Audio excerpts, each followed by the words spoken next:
Jaya Radha Madhava Kunja Bihaji Jaya Radha Madhava Kunja Bihaji Jaya Radha Madhava Kunja Bihaji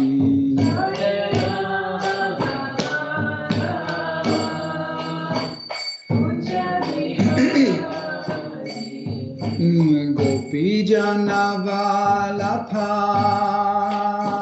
Girivaradhari Gopi Janavalapha Girivaradhari Gopi Janavalapha Girivaradhari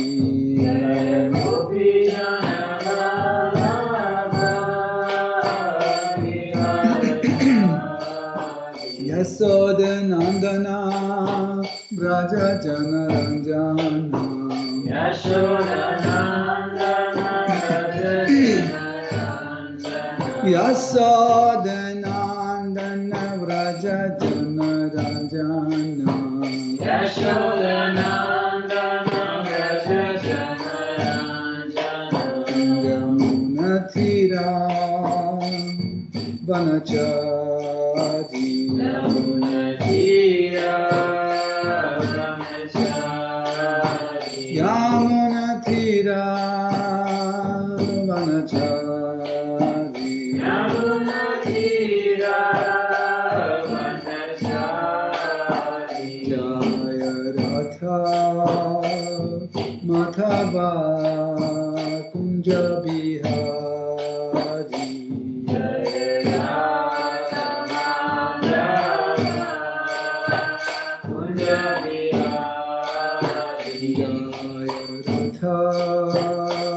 Madhava Kunja Bihari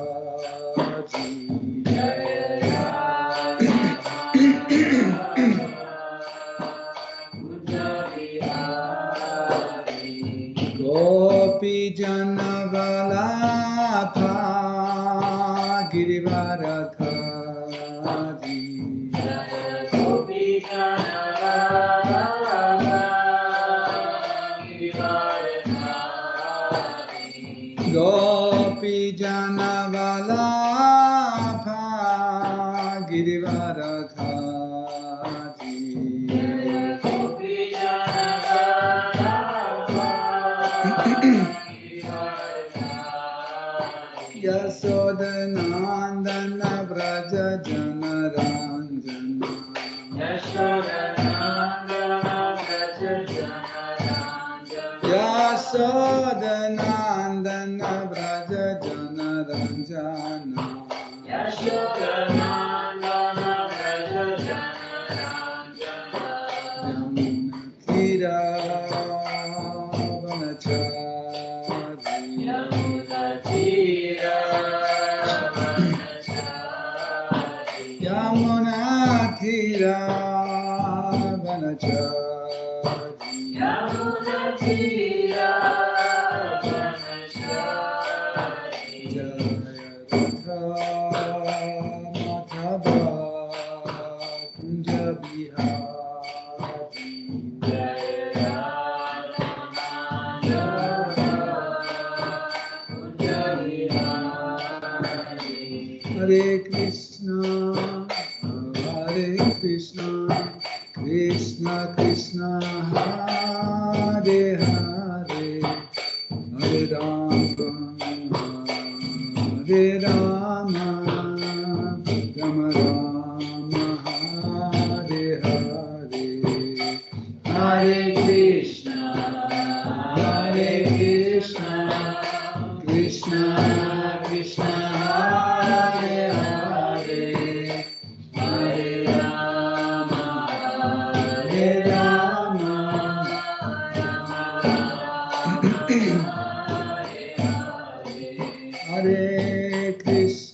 Hare Krishna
Krishna, Krishna Krishna, Hare Hare, Hare Rama, Hare Rama, Rama Rama, Hare Hare.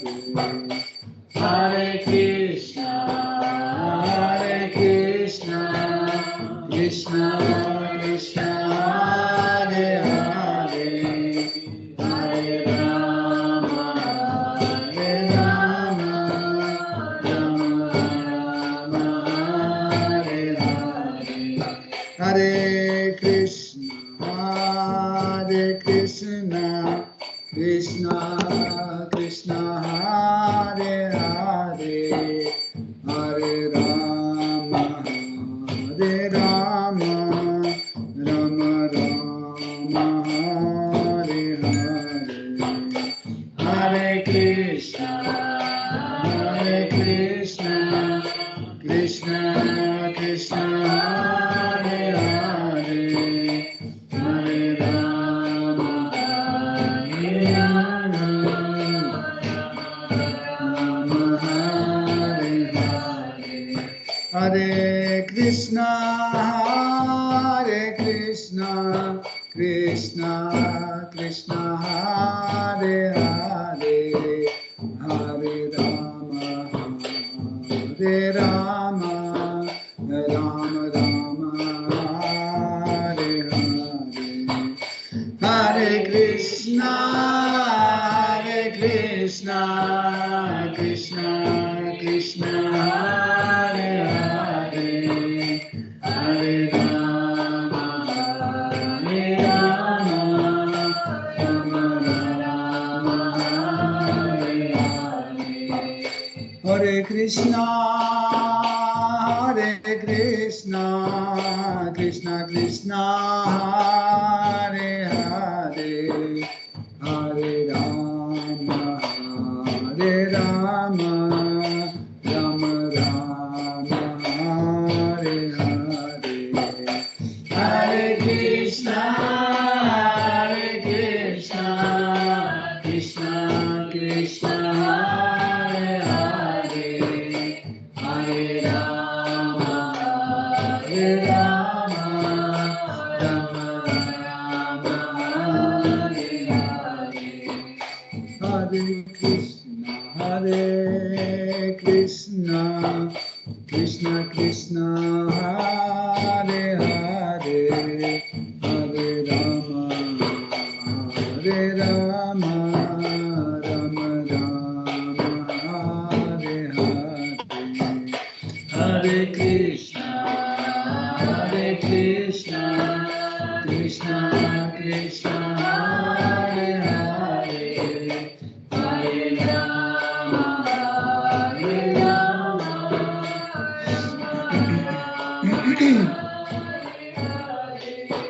Jai Jai Sita Gaura Premanande, Hari Hari Bol, Shri Radha Parishishvara Ki Jai, Shri Nitai Sachi Suta Advaita Chandra Gadadhara Shivasadi Gaura Bhakta Vrinda Ki Jai. Shri Radha Govinda Ki Jai, Jai Shri Gauranga Nitai Gosai Ki Jai, Shri Gaur Nitai Ki Jai, Jai Sitaram Lakshman Hanuman Bharata Shatrudhna Ayodhya Dhama Ki Jai, Vrindavan Dhama Ki Jai, Mathura Dhama Ki Jai, Dwaraka Dhama Ki Jai, Jagannath Puri Dhama Ki Jai, Ganga Maya Ki Jai, Yam Devi Ki Jai, Shri Saraswati Devi Ki Jai, Tulsi Maharani Bhakti Devi Ki Jai, Shri Guru Parampara Ki Jai, Shri Lakshmi Narasimha Ki Jai, Srila Prabhupada Padit Pavana Ki Jai, Tud Glava Devadas. Hare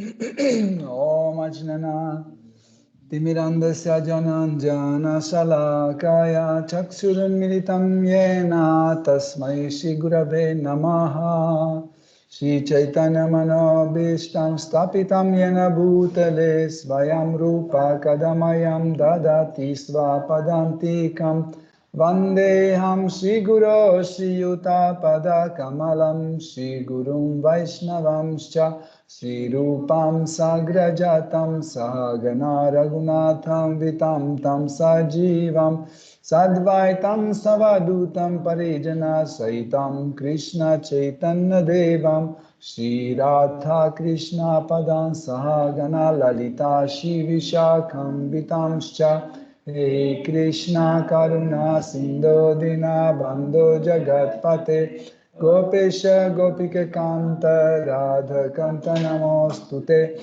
Tapta Kanchana Gaurangi Vrindavaneshwari Vrishabhanu Sutte Devi Pranamami Hari Priye Vancha Kalpatarubhyascha Kripa Sindhubhya eva Chaham Patitanam Pavanebhyo Vaishnavebhyo Namo Namaham Nama Om Vishnu Padaya Krishna Prishtaya Bhutale Shrimate Bhakti Vedanta Swaminiti Namine Namaste Sarasvate Deve Gauravani Pracharine Nirvishesha Shunyavadi Paschat Tarine Jai Shri Krishna Chaitanya Prabhu Nityananda Shri Advaita Gadadhara Shivasadi Gaura Bhakta Vrinda Hare Krishna Krishna Krishna Hare Hare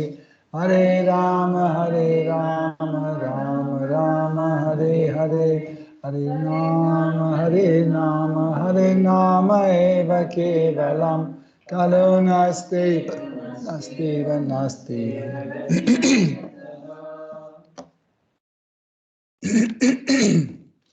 Om Namo Bhagavate Vasudevaya. Om Namo Bhagavate Vasudevaya. Om Namo Bhagavate Vasudevaya. Om Namo Bhagavate Vasudevaya. Om Namo Bhagavate Vasudevaya. Om Namo Bhagavate Vasudevaya. Hare Krishna, chers dévots. Nous continuons nos études de Srimad Bhagavatam. Nous commençons le 27e chapitre de 4e chant de Srimad Bhagavatam, le verset 1. Narada uvacha itam purajanam satyag vashamanya vipramai puranja Maharaja Reme Ramayati Patim. Si, on a fini la dernière fois. Oui. J'ai commencé après Patita Pavan, on a fini tout. Dimanche, c'était pas mal. C'est à 6, mais t'as pas lu parce que Patita Pavan a lu jusqu'au bout. Quand tu es venu à 6 là, mais t'as pas lu. On a tout lu. Sûr et certain. Donc, Srimad Bhagavatam. Désolé. Je voulais juste être sûr. Mm-hmm. Donc, Srimad Bhagavatam, 4e chant. 27e chapitre, verset 1.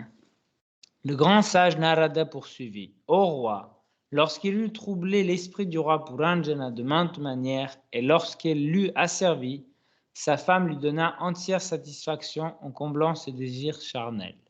Teneur est porté par Srila Prabhupada. Après avoir chassé dans la forêt, le roi Puranjana rentra chez lui. Il se rafraîchit par un bain et un bon repas. Puis il se mit en quête de sa femme. Lorsqu'il la trouva étendue à même le sol, comme une femme négligée et dépourvue de vêtements convenables, il en fut grandement affligé. Puis il se sentit attiré par elle et prit plaisir en sa compagnie. Tout comme le roi Puranjana se rendit dans la forêt pour y chasser, l'être vivant en ce monde matériel se livre à des activités répréhensibles.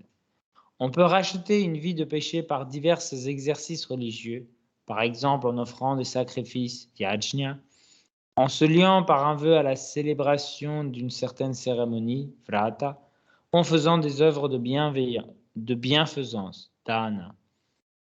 L'homme peut ainsi s'affranchir des conséquences d'une vie centrée sur le péché, tout en éveillant sa conscience de Krishna originel. Oui. Donc,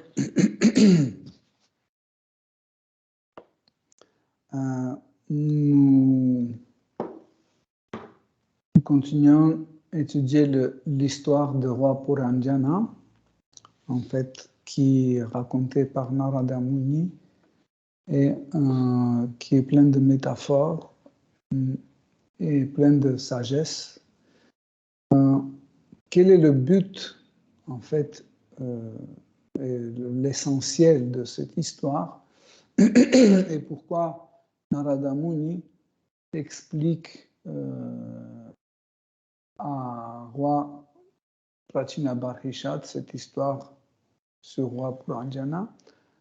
L'essentiel dans cette histoire est l'image de deux voies, en fait, deux voies que nous poursuivons, en fait, les êtres vivants, nous poursuivons. Donc, ces deux voies sont appelées Pravriti Marg et Nivriti Marg. Donc, Nivriti Marg et Pravriti Marg, peut-être extérieurement, ils ne sont pas très différents. Mais par son contenu, c'est deux choses complètement différentes. Pravriti, le mot vritti veut dire l'occupation. Activité, occupation, activité. Le mot pra veut dire qui est juste ou selon les règles. Ça veut dire les occupations selon les règles, ou l'activité selon les règles. Nivritti marga, pareil, vritti, c'est l'occupation, l'activité. Ni, c'est que les occupations, en fait, qui existent dans Pravriti Marg, l'homme peut nier pour son progrès spirituel. Donc, on va essayer de comprendre ça en lisant cette histoire de roi Puranjana.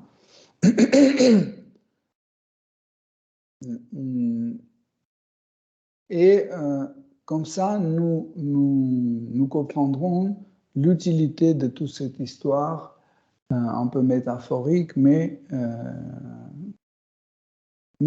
très important.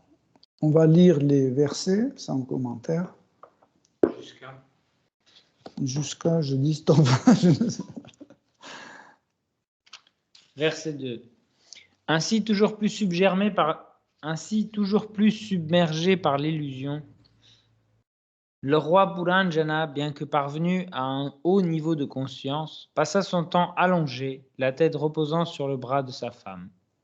Elle incarnait pour lui son bien le plus précieux, son souffle, sa vie même. Ainsi submergé par l'ignorance, il ne pouvait saisir l'importance de la réalisation de son moi spirituel ou de Dieu, la personne suprême. Verset 3. Non, attendez, j'ai sauté quelque chose. Non, tu as sauté. Oui, pardon. Tu as sauté le deuxième verset et troisième. Donc, verset 2, pardon. La reine se baigna, puis elle se para de vêtements et de bijoux qui la rendaient très attrayante. Après avoir mangé et trouvé entière satisfaction, elle retourna vers le roi. Voyant son visage rayonnant de beauté, il l'accueillit avec un empressement amoureux. Verset 3. Le roi Puranjana la reine Puranjani étreignit le roi et celui-ci répondit à son geste en lui enlaçant les épaules. C'est ainsi qu'en un lieu retiré, ils badinèrent ensemble. Le roi Puranjana fut donc subjugué par sa charmante épouse et perdit peu à peu son discernement. Il oublia qu'avec la succession des jours et des nuits, sa vie s'écoulait sans aucun profit pour lui. Verset 4. Ainsi, toujours plus submergé par l'illusion, Le roi Puranjana, bien que parvenu à un haut niveau de conscience, passa son temps allongé, la tête reposant sur le bras de sa femme. Elle incarnait pour lui son bien le plus précieux, son souffle, sa vie même. Ainsi submergé par l'ignorance, il ne pouvait saisir l'importance de la réalisation de son moi spirituel ou de Dieu, la personne suprême. Verset 5. Ô roi, le cœur rempli de concupiscence et alourdi par les conséquences de ses actes coupables, le roi Puranjana se livra sans retenue au plaisir de la chair avec sa femme, et sa jeunesse passa comme un instant. Verset 6. Ô toi dont la vie est longue, Virat, le roi Puranjana engendra 1100 fils dans le sein de son épouse. Dans le sein de son épouse Puranjani. Toutefois, pour ce faire, il employa la moitié de son existence. Verset 7. Ô Prajapati, ô roi Prachinabarishat, le roi Puranjana engendra également 110 filles, toutes aussi glorieuses que leur père et leur mère. Elles avaient de bonnes manières et elles faisaient preuve de magnanimité et d'autres qualités. Verset 8. Puis le roi Puranjana, souverain du royaume de Panchala, maria ses fils à de dignes épouses afin de perpétuer sa lignée paternelle et donna ses filles à des époux de haut rang. Verset 9. Chacun de ces nombreux fils eut à son tour des centaines d'héritiers. Ainsi, les fils et les petits-fils de Puranjana ne se comptaient plus dans la ville de Panchala. Vous voyez, ce qui est intéressant dans ces versets que nous venons de lire, c'est que d'un vue de l'extérieur, en fait, tout était OK. Pourquoi Narada Muni arrive et pourquoi il critique en fait cette façon de vivre? Parce que ni Puranjana, ni Puranjani, ni ses enfants, ni ses fils, ni ses filles, ils suivaient les règles de la religion. En fait, ils suivaient justement Pravriti Marg et aujourd'hui, on pouvait dire que c'est carrément les gens saints. Oui? C'est ça, en fait, l'illusion dans laquelle l'on peut tomber en pensant qu'il suffit juste suivre les règles de religion et tout est OK. Comme aujourd'hui, par exemple, dans notre mouvement, souvent les dévots pensent que, voilà, moi je ne mange pas de la viande, je ne fume pas, je suis 4 principes, tout est OK. Et je chante avec Krishna, c'est tout. Et j'écoute les conférences. Mais c'est juste une partie de notre activité.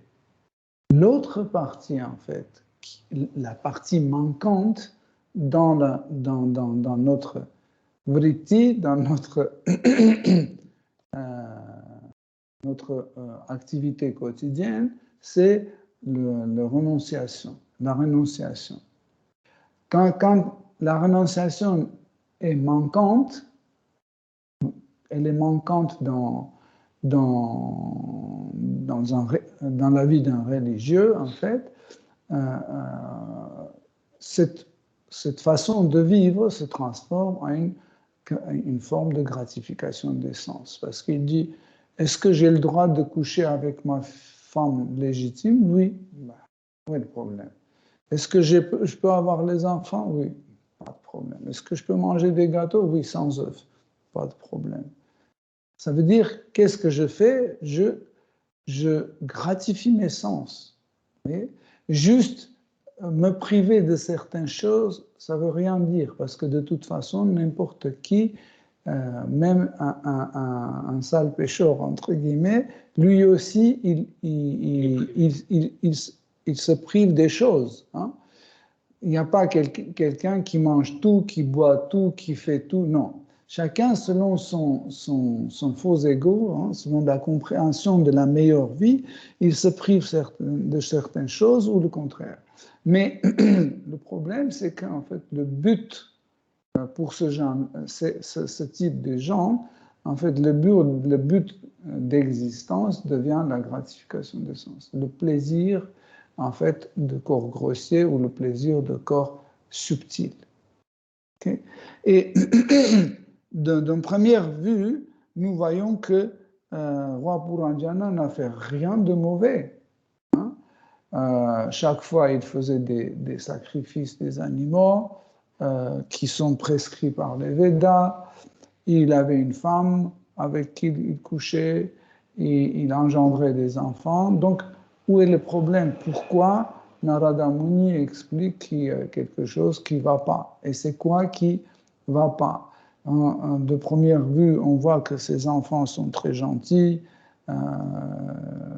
ils font rien de mauvais. En plus, Narada Muni précise qu'en fait, ils étaient aussi pieux, hein, les enfants de Puranjana étaient aussi pieux que leurs parents, comme Puranjana et Puranjani. Et ben, s'ils sont pieux, alors où est le problème? C'est quoi qui ne va pas? Et c'est là où Narada Muni, en fait, petit à petit, commence à analyser dans cette histoire métaphorique, commence à analyser la situation pour que nous comprenions en fait où est le danger. On lit la suite. Verset 10. Ses petits-fils, ses fils et petits-fils étaient de véritables pillards qui devaient s'approprier les richesses du roi Puranjana. Sa demeure, son trésor, ses serviteurs, ses secrétaires et tous ses biens. Or, l'attachement que nourrissait Puranjana pour toutes ces choses était profondément enraciné. 11. Verset 11. Ô roi Prachinabharishat, comme toi, le roi Puranjana se retrouva prisonnier de nombreux désirs. C'est ainsi qu'il voua un culte aux Devas, aux ancêtres et aux dirigeants de la société au moyen de divers sacrifices, tous plus horribles les uns que les autres, du fait qu'ils étaient inspirés par le désir de tuer des animaux. C'est bon. Donc, en fait, les enfants, hein, quand nous engendrons des enfants dans cette vie matérielle, pour un autre but que donner la possibilité à une âme de devenir un dévot, prendre un corps pour devenir un bhakta, tout autre but, en fait, nous créons pour nous des ennemis. Ces gentils filles, fils, petits-filles, petits-fils, etc., qu'est-ce qu'ils font? Ils commencent à réclamer, en fait, ce qu'on leur doit.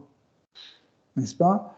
Par exemple, les enfants, en grandissant, disent « Vous me devez ça, vous me devez ça ». Ils arrivent et disent « Achetez-moi un vélo ». Et puis, les parents disent « On ne peut pas ». Mais c'est votre devoir.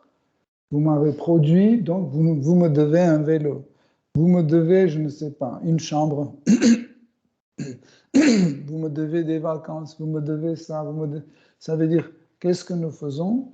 Nous, en faisant un enfant, nous créons des soucis pour nous.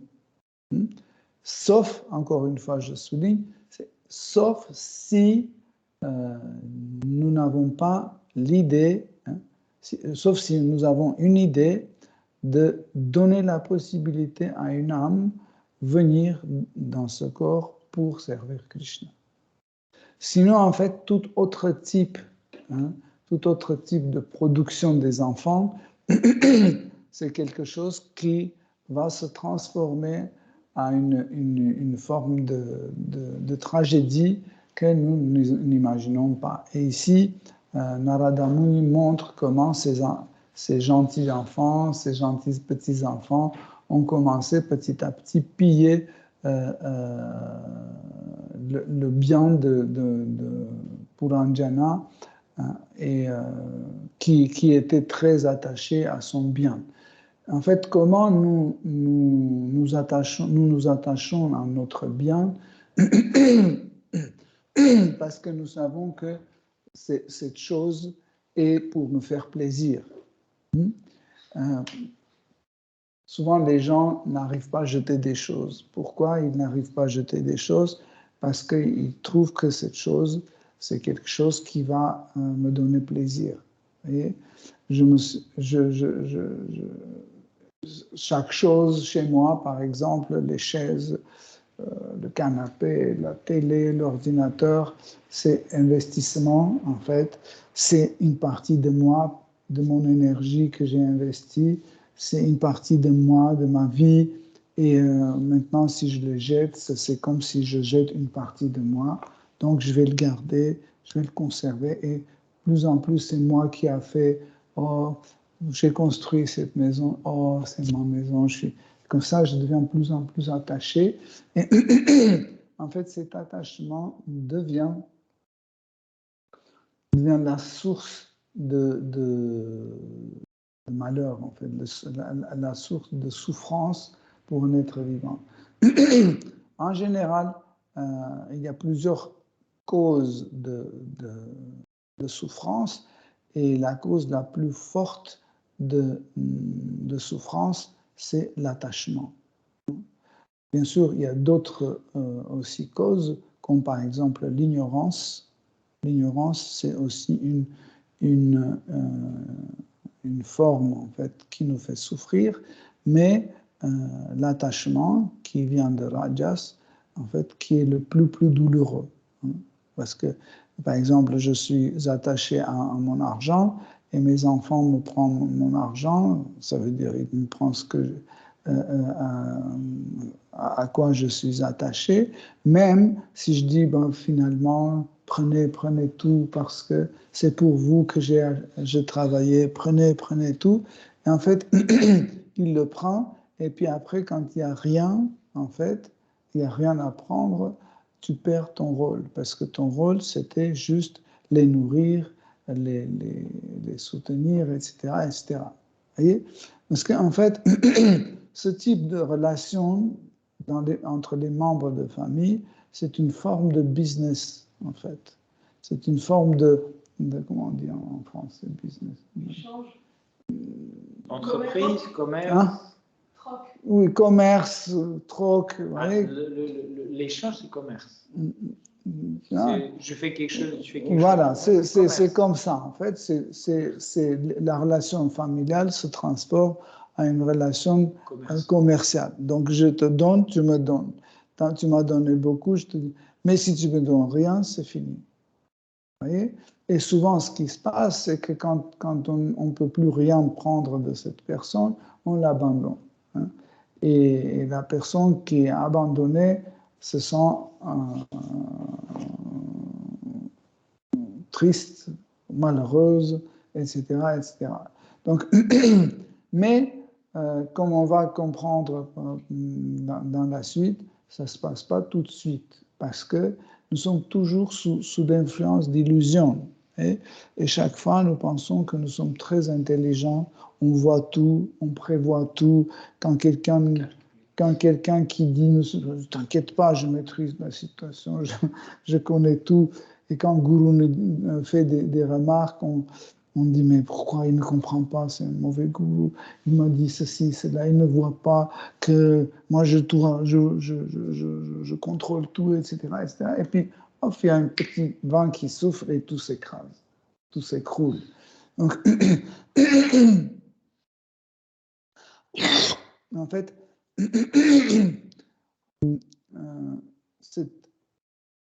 ce rythme de sortir de l'illusion, il est assez lent. Souvent, il est assez lent. Pourquoi? Parce que quand nous suivons le Pravriti Marg, où nous faisons seulement ce qui est permis, ce qui est autorisé, donc pour nous, c'est très compliqué à comprendre, mais c'est quoi qui ne va pas? Je fais tout. Par exemple, celui qui n'est ni dans Pravriti Marg, ni dans le Nivriti Marg, celui qui est dans Vikarma, ça veut dire il ne prend pas en compte ni l'un ni l'autre, il suit ses propres règles. Okay? Ça veut dire c'est un délinquant, par exemple. Okay? Un délinquant, pour lui, c'est plus facile à comprendre parce qu'il sait qu'en fait, ce qu'il fait, ça contredit aux lois. Pour lui, c'est plus facile à comprendre ce qui ne va pas. Par exemple, il dit, j'ai cambriolé ce magasin, ok, bah, c'est une délinquance parce que c'est écrit dans la loi. Mais quelqu'un qui suit les règles, en fait, d'une religion, il dit, mais qu'est-ce qu'ils veulent de moi? Qu'est-ce que je n'ai pas fait? Qu'est-ce que je n'ai pas fait? J'ai tout fait. Je mange seulement ce qui est autorisé, je vis avec mon épouse légitime, etc., etc. Qu'est-ce que vous voulez de moi? Vous voyez, une personne comme ça qui a l'esprit hédoniste, hein, hédoniste, ça veut dire quelqu'un dont le but de la vie, c'est satisfaire ses sens, avoir du plaisir. C'est ça. Le plaisir, c'est le but de la vie. Donc, pour ce genre de personnes, c'est très difficile à comprendre, mais c'est quoi qui ne va pas. Donc, Krishnadas Kaviraj Goswami, il explique ce qui ne va pas, en fait, c'est la voie même, c'est une voie de tromperie et d'illusion. Quand on suit Pravriti Marg, la voie autorisée, okay, mais nous ne suivons pas comme but le bhakti, service dévotionnel. En fait, nous faisons quelque chose comme un mirage, une illusion. Qu'est-ce que nous faisons? Imaginez, vous suivez le Pravriti Marg, ok? Vous allez à Indraloka, par exemple, vous allez vivre 250 000 ans, et après vous allez revenir ici et vous allez recommencer tout de nouveau, comme s'il n'y avait rien qui s'est passé. Par exemple, aujourd'hui, je souffre, ok? Mais peut-être je suis venu d'Indraloka. Mais maintenant, je souffre. Pourquoi? Parce que ça n'a rien changé. En fait, c'est pour ça que les grands Vaishnavas, ils voient en fait des choses dans le temps. Là, vous allez voir comment Narada Muni va introduire un personnage, le temps. Il va introduire le temps et sa fille, hein, la vieillesse. Il introduit ces deux personnages pour montrer qu'un sage doit voir les choses dans le temps. Chaque fois quand nous faisons quelque chose, il faut y appliquer le facteur de temps. Quand nous n'appliquons pas le facteur de temps dans notre activité, nous pouvons penser que tout va bien, mais il suffit d'y appliquer le facteur de temps, nous voyons est-ce que ça vaut le coup que je fasse ça ou ça ne vaut pas le coup que je fasse ça. Pour cette raison, en fait, un des sujets de la Bhagavad Gita, c'est Kala, c'est le temps. Et si parce que vous étudiez attentivement Bhagavad Gita, vous allez voir que chaque fois quand Krishna parle de quelque chose, par exemple, il parle de l'âme, tout de suite, il applique le facteur de temps dessus pour qu'on comprenne en fait qu'est-ce que c'est l'âme. Pour comprendre qui est Dieu, la personne suprême, Bhagavan, tout de suite, il applique le facteur de temps dessus pour qu'on comprenne. Prakriti, la nature. Pour comprendre en réalité quelle est cette Prakriti, il applique le temps. C'est pour ça que Krishna explique que le temps montre tout de suite que ce Prakriti est temporaire.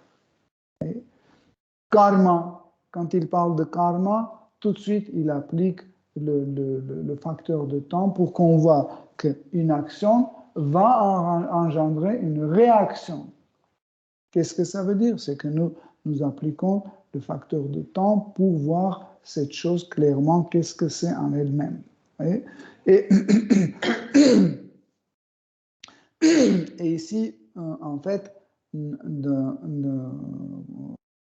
Narada Muni va introduire comme un personnage, il va introduire le kala, le temps, pour montrer en fait que la voie de Pravriti Marg, Marg veut dire la voie.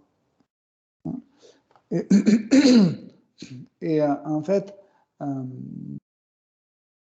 que cette voie, en fait, ne peut pas nous débarrasser de ce que nous rêvons. Par exemple, ne peut pas nous libérer de notre souffrance. Pourquoi? Parce que c'est temporaire. Chaque chose qui est temporaire, en fait, n'est pas comptée comme authentique, comme existant. Pour cette raison aussi, Sayujya Mukti, la libération dans le Brahma Jyoti, parce que c'est temporaire, il n'est pas valide pour les Vaishnavas en général et pour les sages aussi. La plupart des sages, en fait, ils voient que ce n'est pas la meilleure voie parce que c'est temporaire, parce qu'ils doivent revenir. Donc on lit la suite. On a fait le verset... Non, on n'a pas fait le verset 12. Verset 12. Ainsi, le roi Puranjana, attaché comme il était aux actes intéressés, karma kandiya, tout autant qu'à ses proches, et obsédé par une conscience impure, parvint finalement à l'âge que n'apprécient guère ceux qui sont exagérément attachés aux choses matérielles. Verset 13. Ô roi, à Gandharva Loka demeure un roi du nom de Chandavega. Sous ses ordres se trouvent 360 puissants guerriers Gandharva. Verset 14. Chandavega était accompagné d'autant de Gandharva qu'il y avait de guerriers mâles. Tous se livrèrent à un pillage incessant de tout ce qui a été conçu pour le plaisir des sens. C'est bon. Donc,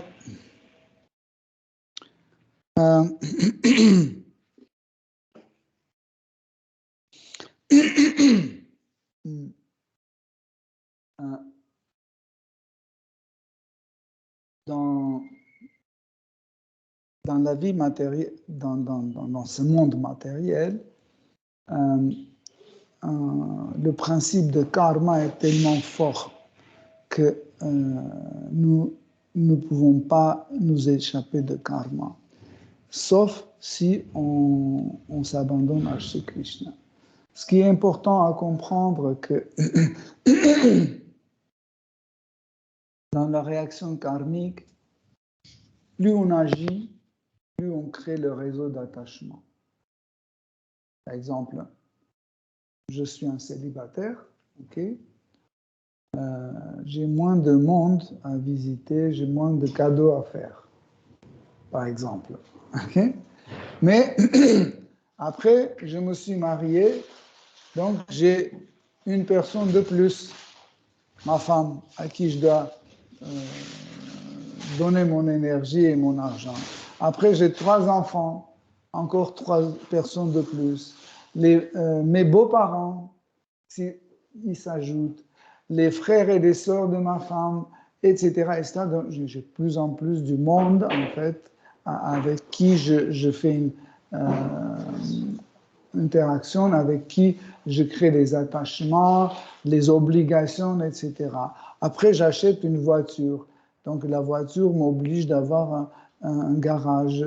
La voiture m'oblige d'avoir une assurance, un abri pour ma voiture. Vous voyez?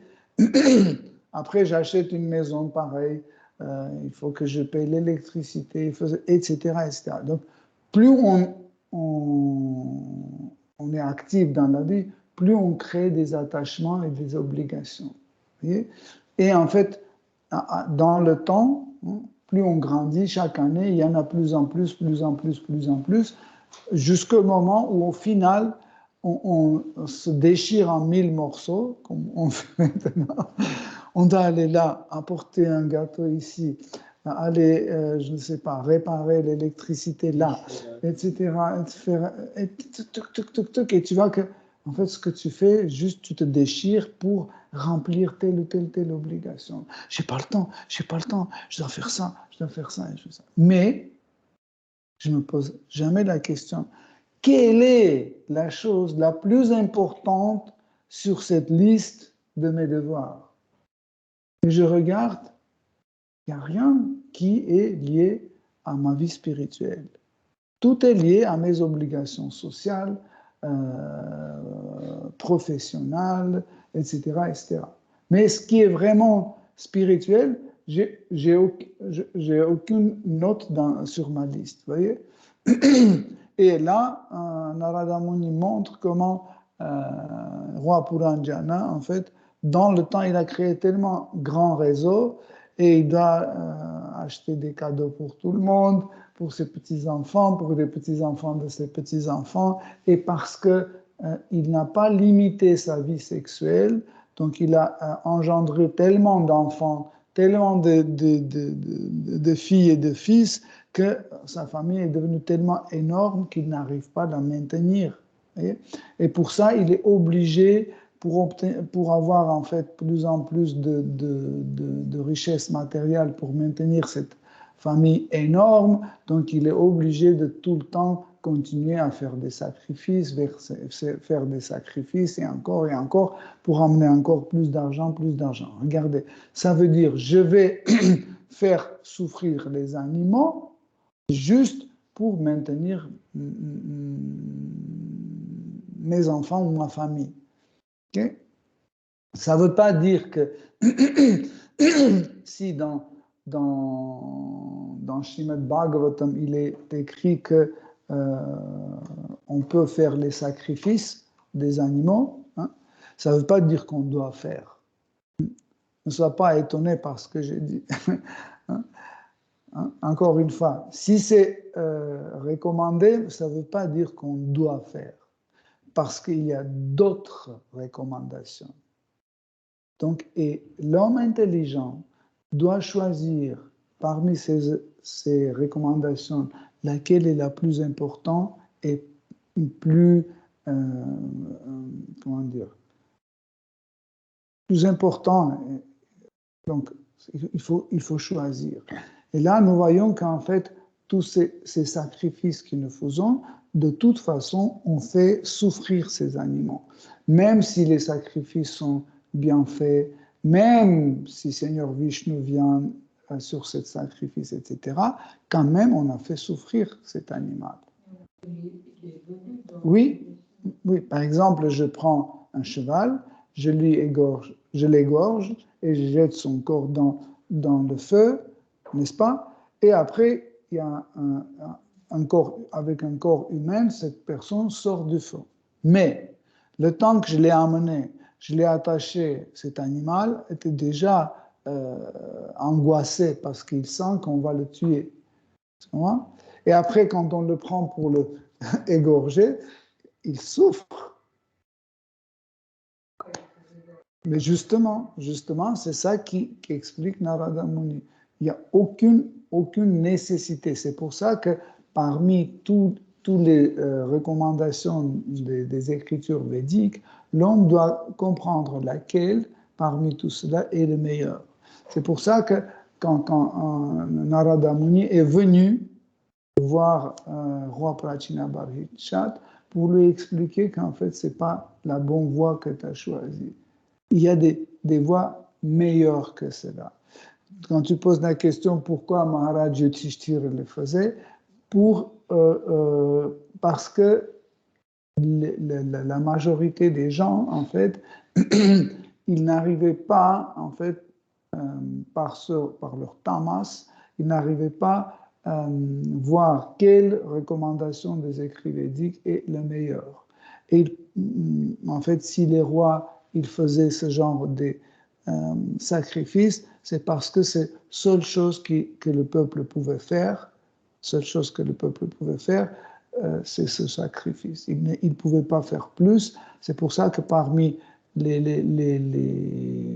réglementations, les recommandations de Shastra, il faisait ça quand même pour que ces gens-là puissent faire au moins ça. C'était la méthode recommandée oui, parce qu'en fait, chaque yuga a l'idée de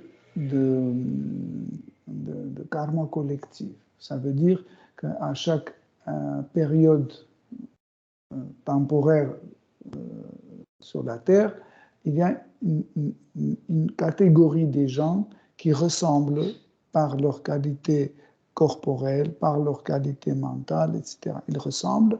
C'est pour ça que chaque fois, quand Krishna vient pour donner une nouvelle religion, il donne selon, en fait, cette époque. Ça veut dire selon le karma collectif. Ou par exemple, quand Bouddha est venu, hein, Seigneur Bouddha, quand Krishna est venu comme Bouddha, il est venu, il savait qu'il ne pouvait pas faire plus. Il dit au moins arrêtez de manger de la viande. Il ne me demandait pas grand-chose. Si vous étudiez le bouddhisme, il n'y a pas tant de règles et prescriptions, tant de devoirs, etc. à faire comme nous faisons, hein, comme les Vaishnavas. Il a fait juste pour une catégorie des gens qui peuvent suivre au moins ça, au moins qu'il applique le principe d'Ahimsa. Pareil, Jésus-Christ, il ne demandait pas beaucoup de choses. C'est pour ça que les gens qui viennent chez Hare Krishna, ils disent « Oh, c'est compliqué chez vous, c'est mieux chez les témoins de Jéhovah. » Là, c'est facile, parce que là, ils ne demandent pas grand-chose. C'est ça, en fait, l'idée, tu comprends? Dans la définition, au début, Satya Yoga, c'était méditation. Ça a dégradé de... C'est comme ça. J'explique, c'est que chaque période, parce que imagine que quelqu'un qui a un karma collectif pour la méditation et selon son karma, il doit vivre 100 000 ans. Il ne peut pas venir et naître en Kali Yuga. Ce n'est pas son temps. Il doit naître en... Par exemple, maintenant, il y a des gens qui doivent naître en Satya Yuga et ils se trouvent toujours dans le corps de Garbhodakasha Vishnu, dans le corps de Mahavishnu. Il attend quand Satya Yuga va venir. Et quand Satya Yuga va venir, ils vont naître. Chacun naît à son époque. Bouddha, dès le début, il n'a pas dit ne faites pas des sacrifices. Ça veut dire il a dit, et après, parce qu'il y a toujours une époque. Krishna dit dans la Bhagavad Gita, il dit chaque fois quand la religion dégrade, jusqu'au moment où il n'y a aucun principe et règle qui est appliqué. Hein? Tu comprends? Parce que la dégradation de religion, c'est pas comme ça. Et d'un seul coup, la religion va disparaître. Non. La dégradation est lente, progressive. Et la première chose qui fait dégrader la religion, c'est la gratification des sens. Quand les gens ne respectent plus ce principe, quand ils prennent le... En fait, la religion, en fait, la religion, c'est le principe de envoyer l'homme, prendre l'homme et donner la possibilité continuer ou dans Pravriti Marg ou dans Nivriti Marg. Okay? Ou la voie de gratification des sens autorisée ou envoyée vers la renonciation qui va nous amener vers le bhakti, vers le service dévotionnel. Okay? Le rôle de la religion, c'est ça. Mais si l'homme ne connaît pas, en fait, ou ne veut pas par sa paresse ou par sa passion, il ne veut pas prendre la voie de Nivriti Marg, il continue sur Pravriti Marg. Et quand il y a moins de personnes qui restent dans la religion avec l'idée de prendre Nivriti Marg, donc Pravriti Marg, petit à petit, commence à dégrader la religion comme toujours, dans n'importe quelle religion, la dégradation de religion commence par la gratification des sens. N'importe quelle religion prenait, chaque fois, la dégradation a commencé quand les gens ne respectaient plus cette idée de renoncer en fait le plaisir, de renoncer à la gratification des sens. Vous savez qu'il y a toujours la différence entre satisfaire les besoins du corps et la gratification des sens. Par exemple, si pour moi, pour que mon corps ait assez de protéines, il faut que je mange 125 grammes de yaourt, hein, je prends un demi-kilo, ou 3 fois la même chose. Donc, je passe d'une satisfaction de besoins naturels à gratification de sens. Si je dois dormir entre 6 et 8 heures pour que mon corps revienne ou pour que mon corps soit bien entretenu en bonne santé, imaginez, je dors 12, 14, 16 heures par jour, donc automatiquement, je suis dans la gratification des sens. Vous voyez? C'est pas que si je suis les règles données par la religion, tout est OK. Non. Encore une fois, les règles de la religion, ils organisent la société. Ils organisent la société et ils amènent l'autorité de Dieu, l'autorité de Krishna. Par exemple, tu dis, Prabhu, il ne faut pas fumer. Je dis, mais qui a dit ça? Krishna. Voyez? On dit Krishna. Qui est Krishna? Autorité. Donc, ce n'est pas moi qui ai inventé ces règles, ce n'est pas moi qui a proposé ça, c'est juste parce que c'est Krishna qui a dit, ou quand on dit, Krishna dit, personne ne peut tuer, ou l'âme est éternelle, etc. Donc, quand on sait que c'est Krishna qui a dit ça dans la Bhagavad Gita, en fait, la religion confirme l'autorité de Dieu, confirme l'autorité de Krishna. Okay? C'est ça, en fait, le principe le plus important. Mais quand il y a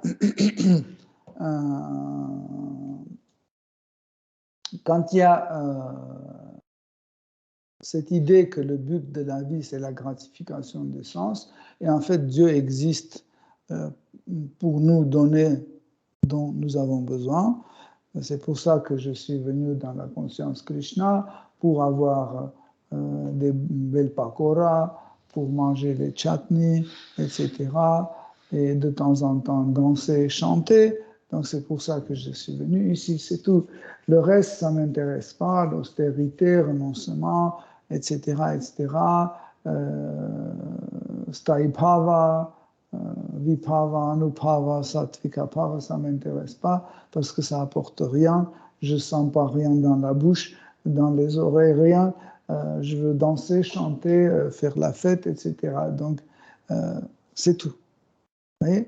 Donc, comme ça, petit à petit, la religion se transforme en une forme de vie mondaine. La religion devient une forme de la vie mondaine. Et ici, dans un verset, dans le verset 12, Narada Muni dit que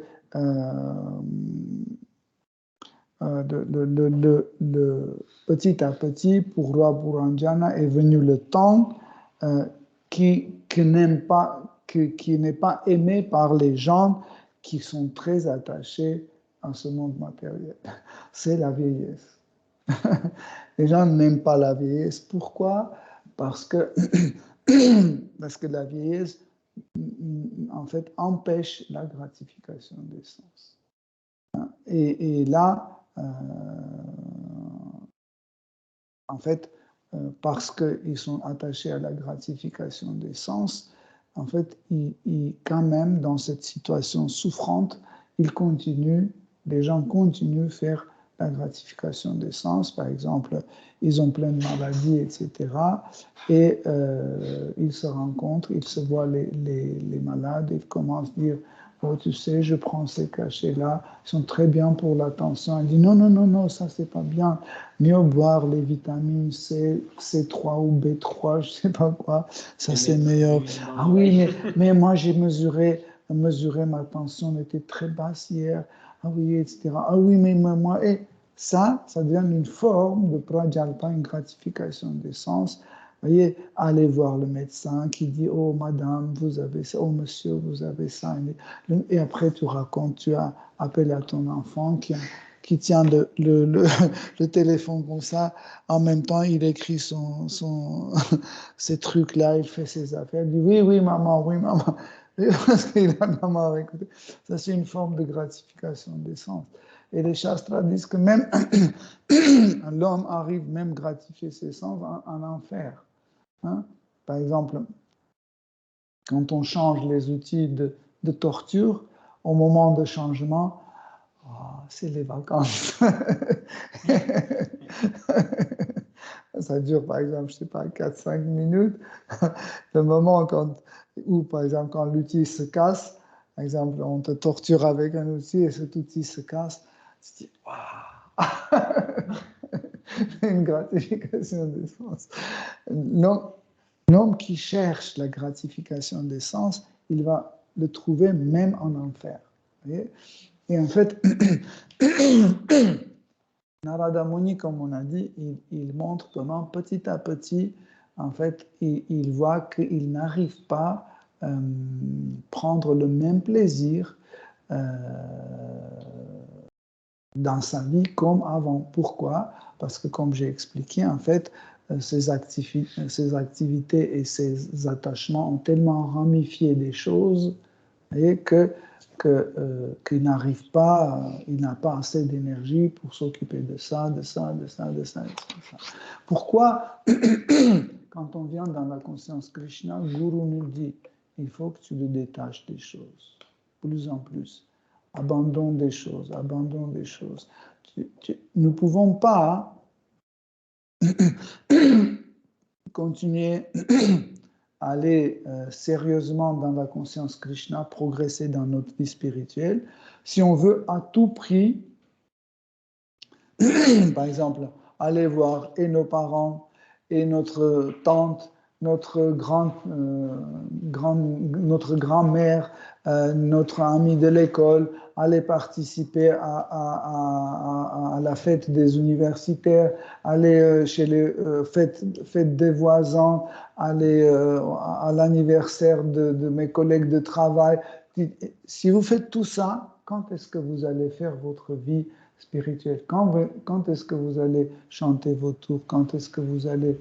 C'est impossible. Même si vous avez le temps pour ça, votre mental sera toujours occupé par ces choses-là et pas par Krishna. Tandis que Krishna dit, pense toujours en moi. Pour cette raison, celui qui est vraiment engagé dans la vie spirituelle d'une façon très sérieuse, il doit renoncer certaines choses, certaines activités, certaines, je ne sais pas, objets à la maison. Donc il doit jeter même carrément certaines choses qu'il voit qu'il ne peut pas utiliser dans sa vie spirituelle. Et comme ça, en fait, il doit appliquer la renonciation. Pourquoi? Pour avoir moins de cette ramification d'attachement à ce monde matériel. Parce que chaque chose que nous possédons, soit c'est animé ou inanimé, chaque chose nous oblige de lui donner une partie de notre énergie. Par exemple, si j'ai ce verre-là, je dois le laver, entretenir, mettre dans le placard, etc. etc. Si c'est ma sœur, je dois de temps en temps faire un petit coucou, comment ça va ma sœur, tout va bien, peut-être. Elle va me répondre, elle dit, est-ce que tu peux venir, etc. Il faut qu'on parle, machin, etc. Et après, il y a le voisin, il y a ceci, il y a cela, et tellement de choses. Non, il faut petit à petit abandonner. Quand on abandonne certaines choses, avec ces certaines choses, on abandonne aussi le potentiel de gratification des sens. Parce qu'on sait que sans ce verre-là, en fait, j'aurai moins de gratification des sens. Donc, avec ce verre, plus. Donc, non, je ne vais pas abandonner, je vais le garder. Ça aussi, je vais garder. Ça aussi, tout, je vais tout garder. Et comme ça, je ne vais pas me priver de gratification des sens. Non, en fait, le sens de renoncement, c'est quand on renonce justement pour ne plus avoir cette gratification des sens, et pas le contraire. Des fois, l'homme tombe dans un piège, c'est qu'il utilise le renoncement comme une forme de gratification des sens. Qu'est-ce qu'il fait? Il arrive, il jette tout. Waouh, c'est un plaisir. Il jette ça. Je jette ce vêtement, c'est ça. Et le lendemain, il va au magasin et il achète de nouveau tout. De nouvelles choses, il achète. En fait, il ne jette pas pour arrêter la gratification des sens. Il le jette pour avoir les gratifications des sens plus sophistiquées le lendemain. Vous comprenez? Donc, pour ne pas tomber dans ce siège-là, nous devons toujours voir nos actions, à quel point ils nous amènent vers le bhakti, vers le service dévotionnel. En fait, c'est seul orientir, on dit? Orientation. Direction? Non, quand, par exemple, les flèches qui montrent à droite. Orientation. Non, Direction. Ouais, une seule. D'accord. Une seule direction. Non, la chose même. La signalétique. Non. Bref.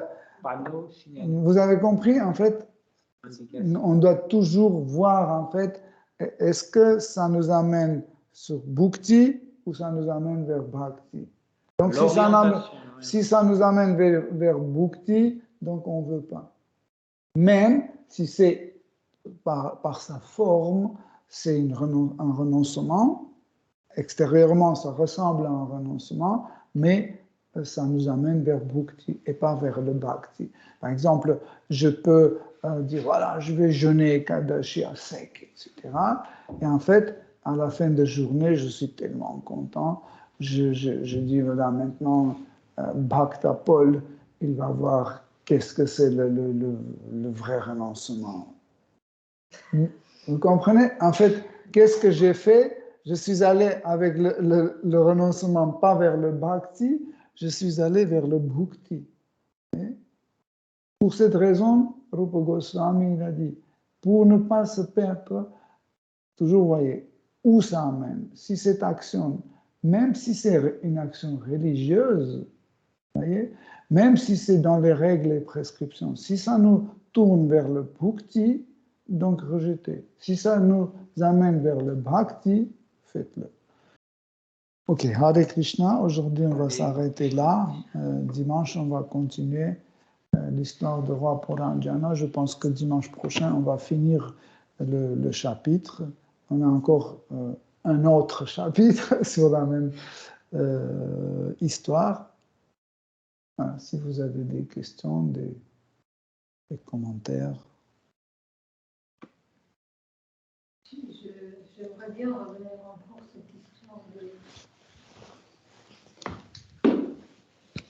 des sacrifices, parce que quand même Krishna, même lui, dans le Karma Yoga, essentiellement c'est sacrifices. Où on a mal compris, c'était pas que des sacrifices des animaux, d'autres types de sacrifices des graines, etc. Parce qu'on disait que sacrifier un animal qui recevait un corps plus élevé, ça montrait les qualités des brahmanas. Et si le brahmana fait souffrir un animal, ça veut dire qu'il fait un péché. Dans ce cas-là, dans quel contexte tu disais que c'est pas bien faire les sacrifices? De quoi s'agit-il? Parce que d'un côté, on décrivait, et là, on dit que c'est pas bien. Même là, à cette époque-là. C'était notre époque, je comprends que c'est devenu juste barbecue. Ça, je suis totalement d'accord. Donc, nous ne pouvons pas demander à un homme plus qu'il peut faire. Okay? C'est pour ça qu'il y a 4 catégories de personnes. Hein? Les habitants de Satya Yuga, Treta Yuga, Dvapara Yuga et Kali Yuga. Donc, c'est 4 types de karma collectif. Donc, tu ne peux pas demander à celui qui est né en Kali Yuga qu'il fasse la méditation. Pourquoi? Parce que ni son corps, ni ses attitudes, ni sa compréhension de la vie, du but de la vie, etc., ne correspondent pas pour la méditation. Donc, tu ne peux pas lui demander ça. Okay? Mais tu peux lui dire, dis Hare Krishna. Il dit Hare Krishna. Ça, tu peux faire. Vas-y, fais-le. Okay? Aujourd'hui, par exemple, en Kali Yuga, nous voyons qu'en fait, Hare Krishna, c'est très accessible. Tout le monde peut faire. Quand tu expliques, je ne sais pas, Mahat Tattva, les gens ne comprennent pas, c'est trop compliqué. Hein, par exemple, ou, je ne sais pas, interaction des énergies, sans Dini Shakti, sans Vit Shakti, la Dini Shakti, c'est trop compliqué. Mais quand tu dis Hare Krishna, c'est bon. Ça, c'est la méthode pour Kali Yuga. Ils peuvent le faire. Ce n'est pas parce que les autres méthodes sont mauvaises ou bonnes. L'idée, c'est que la méthode de Yuga, hein, Yuga Dharma, ce qu'on appelle la méthode ou le devoir de cette époque, est selon la capacité des habitants de cette, ou de cette Yuga.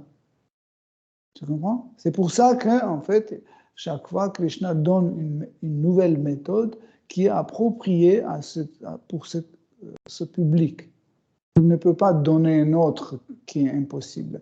Imagine, il arrive, il dit fais ceci, fais cela, et personne ne fait. À quoi ça sert de donner une religion comme ça? En fait, la différence de religion est liée à ça. La différence de religion. Ce n'est pas parce qu'il y a des mauvaises ou bonnes religions. C'est que Krishna, quand il vient pour donner la nouvelle religion, ou quand il envoie en fait, son messager dans ce monde pour qu'il donne la religion, en fait, ça se fait en prenant en compte le lieu et les circonstances et le temps. Par exemple, chez le Prabhupada, il est venu aux États-Unis pour répandre le Vaishnavisme. Okay? Et il a changé beaucoup de choses. Par exemple, il a commencé à donner l'initiation brahmanique aux filles, les filles ont commencé à dormir au temple, 64 tours de japa, c'était devenu 16 tours de japa, etc., etc. Pourquoi il a fait? Pourquoi il a changé? Parce qu'il a vu qu'autrement, ça ne va pas marcher. Tout simplement, si à partir de demain, je vais être obligé de chanter 64 tours, peut-être tu vas abandonner. Parce que je demande trop de choses. Hein. Tu comprends? C'est ça l'idée, en fait. Pareil, quand Yuga Dharma est devenu le sacrifice, est devenu Yuga Dharma. Atteindre Krishna via les sacrifices. Oui, tu peux. C'est la bonne méthode. Tu peux, c'est la bonne méthode. C'est la bonne méthode, mais ça ne veut pas dire que tu ne peux pas faire souffrir les autres. Même en faisant la méditation, tu peux faire souffrir les autres. C'est pour ça que Krishna dit dans la Bhagavad Gita, à la fin de Bhagavad Gita, Sarva Dharma, tout type de tes occupations, tout type de devoirs, laisse et tu t'abandonnes à moi. Je vais m'occuper de fruits de tes actes pécheurs. Même un Vaishnav, par exemple, nous sommes tous censés être des Vaishnavas, mais tu marches dans la rue et tu écrases les insectes, ou chaque jour dans ta cuisine, tu tues des carottes, tu tues des pommes de terre, etc., etc. Tu penses que c'est pas une souffrance, c'est pas un péché, c'est un péché. Et qui annule ces péchés? Krishna. Pareil, celui qui fait les sacrifices, il fait souffrir les autres, il fait souffrir les animaux. Oui, mais Krishna les annule. Il les annule à ceux qui s'abandonnent à lui. Pas à ceux qui font le sacrifice, mais à ceux qui s'abandonnent à lui. Mais le sacrifice aussi fait souffrir les êtres vivants. Même Yuga Dharma comme Hare Krishna Mahamantra, le chant de ses noms, peut faire souffrir les gens.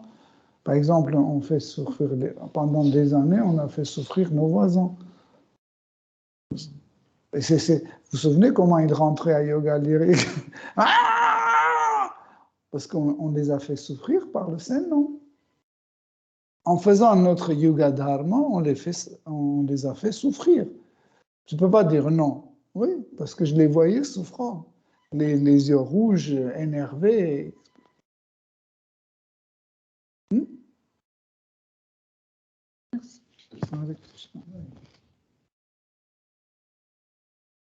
On attend si vous avez des questions.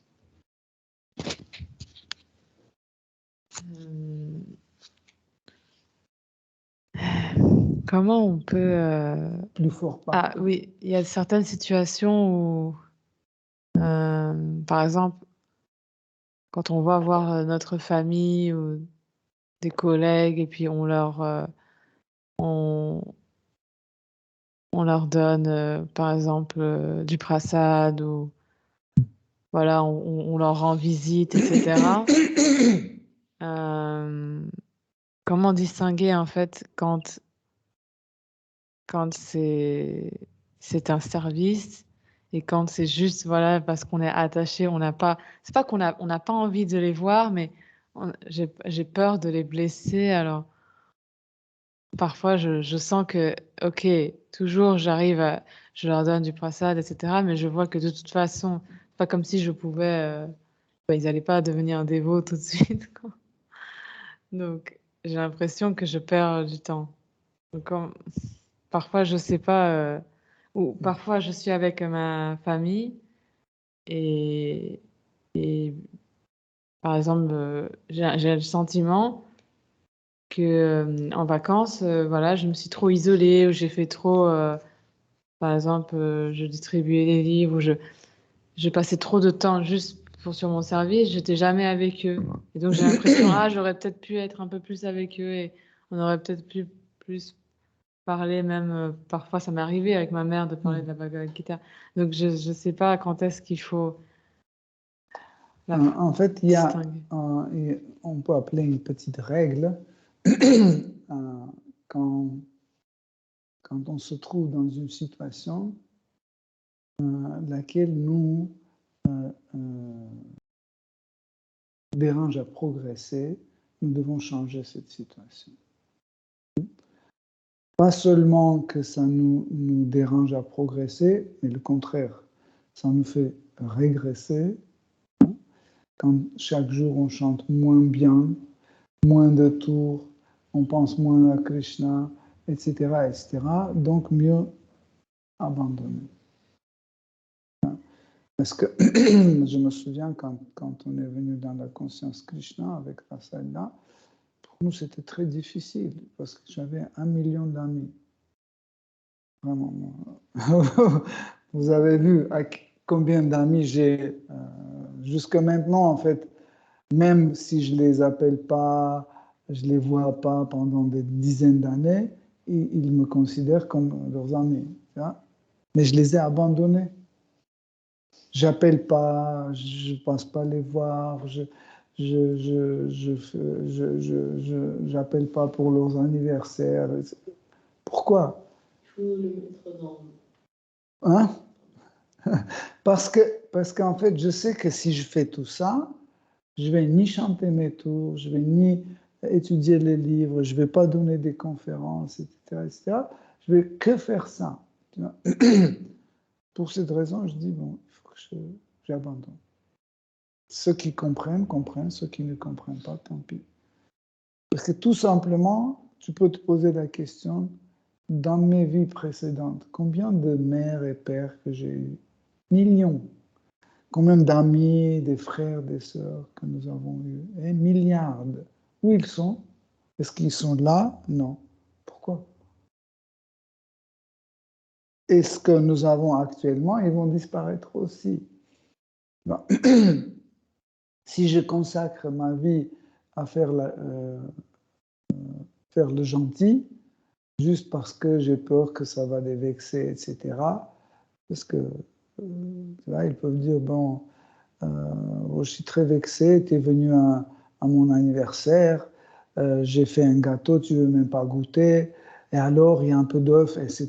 Tu ne peux pas faire un sacrifice pour moi, mange un petit morceau, prends, puis là il y a un petit jambon dans cette pizza, mais c'est pas grave, mange Bon, je peux enlever ces jambons. Et petit à petit, on dit, voilà, il y a 3% d'alcool, mais c'est juste 3%, vas-y. Et là, ce garçon, il est gentil, il veut juste 5 minutes, tu peux aller avec lui. Ça commence à dégrader.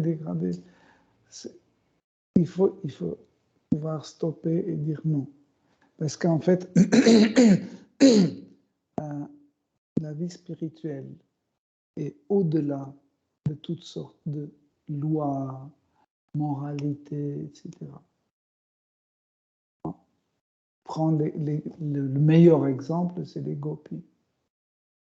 Elles n'avaient même pas peur d'être rejetées par la société, d'être détestées par leurs membres de famille, carrément même battues des fois. Elles n'avaient pas peur. Pourquoi? Parce que la seule chose qui l'intéressait, c'est Krishna. Et elles voulaient seulement que Krishna soit satisfait. Elle ne disait pas, ouais, mais Krishna a joué sa flûte, il dit, viens. Oui, mais moi, non. Qu'est-ce que les voisins vont penser? Si les gopis pensaient comme ça, la danse Rasalila n'aurait pas lieu. Krishna joue, il attend, il n'y a personne. Pourquoi? Parce que chaque gopi pense, oui, mais là, c'est pas moral. Moi, la nuit, je vais aller voir un garçon. Non, ça se fait pas. Donc Krishna joue, il n'y a personne. Tu comprends? Parce que la vie spirituelle est vraiment au-delà de tout ça.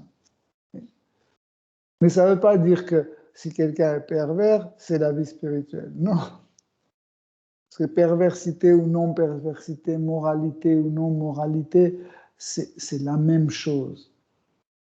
Mais l'acte transcendantal, c'est à quel point nous voudrions faire plaisir à Krishna et pas à nous-mêmes.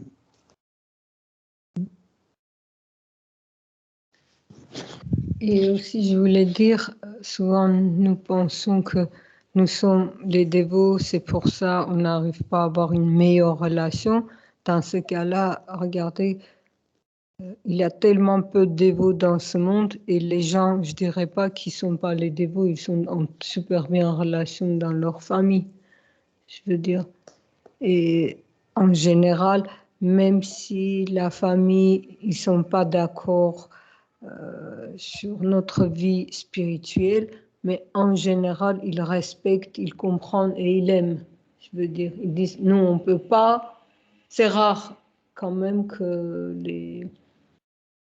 la famille soit totalement contre et enragée, je veux dire, contre le membre de la famille qui est un dévot. En général, tôt ou tard, quand même, il accepte. Il voit que c'est une bonne voie, mais ils disent non, on ne peut pas pratiquer. Si vous observez, hein, si le dévot se comporte bien, vraiment, on parle de vrais dévots, pas les charlatans, ou même la famille voit qu'il fait son charlatan, il ne veut pas accepter ça, c'est autre chose. Mais si quelqu'un pratique vraiment, sincèrement, et il est ami avec tout le monde, la famille aussi doit à un moment donné accepter. Hare Krishna. Même s'il n'accepte pas, dans le sens, il accepte que quelqu'un peut vivre de cette manière autrement qu'il n'y a pas de mal la manière qu'il a fait. Au moins ça, il comprend. C'est pour ça que Krishna dit, tout abandonne à moi, le reste, je m'en occupe. Moi, personnellement, c'est ce que j'ai fait, et tout le monde pensait que je vais mourir dans la rue, j'aurai personne ne va plus m'aimer, tout le monde va se retourner de moi, etc. Je ne pourrai jamais avoir la réussite dans ma vie professionnelle, etc. Je dis, ok. Mon père me disait ça. Il disait, tu vas devenir pauvre, détesté par la société, etc., etc. Je dis, je suis prêt. J'accepte ça.